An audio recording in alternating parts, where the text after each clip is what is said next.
Welcome to Aadya TV. ఇప్పుడు మనం చూస్తున్నాం కదా, నిన్న బండి భైరత్ను పోలీస్ స్టేషన్కి నేరుగా రావడం జరిగింది అని చెప్పేసి కూడా అంటే బండి సంజయ్ ఒక మాట చెప్పాడు. అంటే నేనే పోలీసులకు అప్పచెప్పినా అని చెప్పేసి ఆయన చెప్తుంటే, రేవంత్ రెడ్డి మాత్రం ఎంతటి వాడినైనా అరెస్ట్ చేయాలి, బండి సంజయ్ కొడుకుని కూడా అరెస్ట్ చేస్తాము అని చెప్పేసి కూడా ఆయన ప్రకటన చేయడం అనేది జరిగింది. అంటే వీళ్ళిద్దరి మధ్యలో ఏం జరుగుతుంది అంటే, బండి సంజయ్ ఏమో నేనే తీసుకొచ్చిన అని చెప్తాడు బండి భైరత్ను పోలీస్ స్టేషన్కి, రేవంత్ రెడ్డి ఏమో పోలీసులకు ఆర్డర్ పాస్ చేసినాం, ఆయన ఎక్కడున్నా ఎంతటి వాడిని అయినా అరెస్ట్ చేయాలని చెప్పేసి ఏమో ఈయన చెప్తాడు. అంటే ఈరోజే ఈయన చెప్పిన రోజే అక్కడ బండి భైరత్ పోలీస్ స్టేషన్లకు అంటే లొంగిపోయిండా లేకుంటే అరెస్ట్ చేసిండా, అంటే పోలీసులు అరెస్ట్ చేసిరా లేకుంటే బండి సంజయ్ తెచ్చాయని లొంగుబాటు చేసిండా అనేదే రాష్ట్ర ప్రజలంతా వ్యవస్థ మొత్తం గమనిస్తూనే ఉన్నారు. ఎందుకంటే ఇక్కడ సెంట్రల్ మినిస్టర్ మాట్లాడే మాటలేమో నేనే నా కొడుకుని అప్పచెప్పినా అని చెప్తాడు. అంటే ఇక్కడ రాష్ట్ర ముఖ్యమంత్రి ఏమో మేము అరెస్ట్ చేపిస్తాము అని చెప్తాడు. అంటే ఇప్పుడు అరెస్ట్ చేసిరనుకోవాలా లేదా బండి సంజయ్ తీసుకొచ్చి అప్పచెప్పిండా పోలీసులకు అనేదే ఇక్కడ రాష్ట్ర ప్రజలు చూడవలసిన విషయం ఉంది.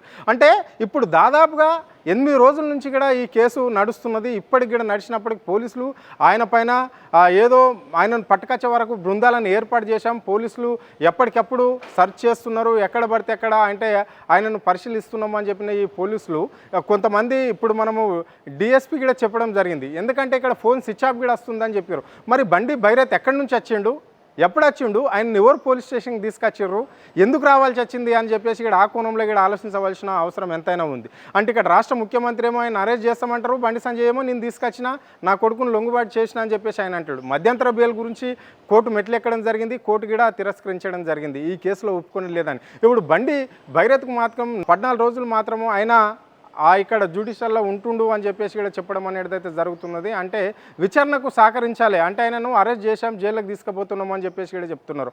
సో మరి ఈ 14 రోజులలో ఏం జరుగుతుంది, ఏం విచారణ జరుగుతుంది అంటే పోలీస్ కస్టడీలో ఉన్నప్పుడు ఆయనను జైలు నుంచి నేరుగా కస్టడీకి తీసుకొస్తారు, కస్టడీ నుంచి మళ్ళీ ఎక్కడైతే ఆయనను విచారణ చేయాలనుకుంటున్నారో అక్కడ తీసుకురావడం జరుగుతుంది, అక్కడ నుంచి మళ్ళీ నేరుగా ఆయనను అదే మళ్ళీ జైలుకు తీసుకుపోవడం అనేది జరుగుతుంది. మరి ఆ మధ్య కాలంలో అంటే ఇక్కడ మళ్ళీ ఏదన్నా పిటిషన్లు వేసి మళ్ళీ కోర్టు నుంచి కూడా ఏమన్నా బెయిల్ తీసుకొని వచ్చి 14 రోజులు కూడా అయినా జైలు జీవితం అనుభవించాడు అనేదే ఇక్కడ రాష్ట్ర ప్రజలకు తెలవాల్సిన అవసరం ఉంది.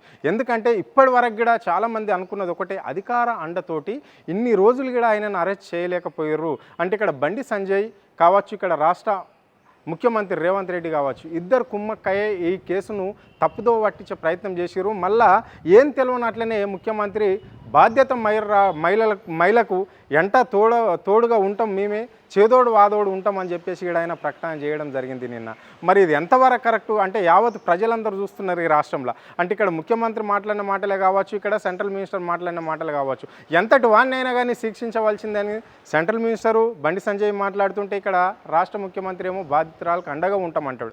మరి ఈ వారం రోజుల నుంచి ప్రభుత్వ యంత్రాంగం ఎక్కడ పోయింది, ఈ పోలీసు వ్యవస్థ ఎక్కడ పోయింది, ఎందుకని ఆయన మీద విచారణ చేశారు అంటే ఉంటే ఆయన కరీంనగర్లోనే ఉండాలి లేదా హైదరాబాద్లోనే ఉండాలి, ఇన్ని రోజులు ఎక్కడ దాపెట్టారు, ఎక్కడ పోయిండు అనేది కూడా ఉన్నది. అంటే ఇక్కడ ప్రజా సంఘాల వాళ్ళు మాత్రం ఇక్కడ ప్రతిపక్షమైన బీఆర్ఎస్ పార్టీ మాత్రమే ఆ బాలిక పట్ల ఉండి పోరాటం చేస్తే మాత్రం ఇక్కడ న్యాయం జరిగిందా, లేదంటే మేమే ఇక్కడ రాజకీయంగా ఎదిగినాం కాబట్టి మా చిత్తశుద్ధిని నిరూపించుకోవడానికి తీసుకొచ్చినామని చెప్తున్నారా, ఎలాంటి సాక్ష్యాలు చెప్తారు అనేది వేచి చూడవలసిన అవసరం ఉంది. మరి ఈ విచారణలో ఈ 14 రోజుల విచారణ అంటే 14 రోజులు ఆయనకు శిక్ష పడవలసి ఉంది. మరి 14 రోజులలో కూడా విచారణకు రమ్మని చెప్తుంటారు.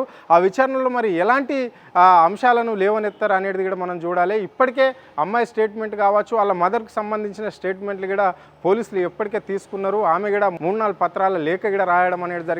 అంటే నా బిడ్డను చిత్రహింసలు పెట్టిండు, ఇప్పటికి కూడా నన్ను బదలం చేయొద్దని చెప్పేసి ఆమె కూడా చెప్పడం జరిగింది. మరి ఈ విచారణలన్నీ తీసుకొని మరి ఈ స్టేట్మెంట్ ఏ విధంగా ఉంటుంది, బండి భైరత్ను ఏ విధంగా విచారిస్తారు, ఈ 14 రోజులు ఆయన జైల్లో ఉంటే తీసుకొచ్చి కస్టడీలో ఏమేమి చేయిస్తారనేది పోలీసుల చేతిలో ఉంది అని కూడా చెప్పుకోవచ్చు. అంటే ఇక్కడ ఆ బండి సంజయ్ మాత్రము నా కొడుకు ఆయన మనం సభలో చూసినాం, నా కొడుకు ఎలాంటి తప్పు చేయలేడు, ఆయన ర్యాలీలో మనం చూస్తే ఆయన మాట్లాడిన మాటల వైఖరి అంటే నా కొడుకు ఏం తప్పు చేయలేడు, ఉన్నది ఉన్నట్లుగా నాకు చెప్పాడు కాబట్టి నిజం నిరూపయంగా ఒప్పుకొని బయటకు వస్తాడు, అంటే న్యాయం మా వైపే ఉంటుంది అని చెప్పేసి ఇక్కడ ఆయన మాట్లాడిన మాటలు చూసినాం. కొంతమంది రాజకీయ నాయకులే నన్ను బదలాం చేయడానికి ఇలాంటి ఎత్తుగత లేచి నా బాబును, నా కొడుకును ఇలాంటి ఇబ్బందులకు గురి చేస్తున్నారు, నా కొడుకు అలాంటి వాడు కాదు అన్నట్లనే ఆయన మాట్లాడినట్లు మనకు కనిపించింది స్పష్టంగా. ఇక్కడ కూడా రాష్ట్ర ముఖ్యమంత్రి కూడా ఎప్పటికెప్పటికే బండి భగీరథకు అండదండగా ఉన్నట్లనే రాష్ట్ర ప్రజలు చూసినట్లనే అయితే మనకు అనిపించింది. అదే మామూలు కుటుంబాలలో అయితే మామూలు అంటే మధ్యవర్తీలు కావచ్చు, మధ్యవర్తి కుటుంబాలలో కావచ్చు, లేకుంటే పేదల దగ్గర కావచ్చు, అంటే ఎలాంటి ప్రభుత్వానికి సంబంధించి అంటే వాళ్ళకి రాజకీయ అండదండ లేని వాళ్ళకు మాత్రం ఇంకో విధంగా న్యాయం చేసేవాళ్ళు పోలీసు వాళ్ళు.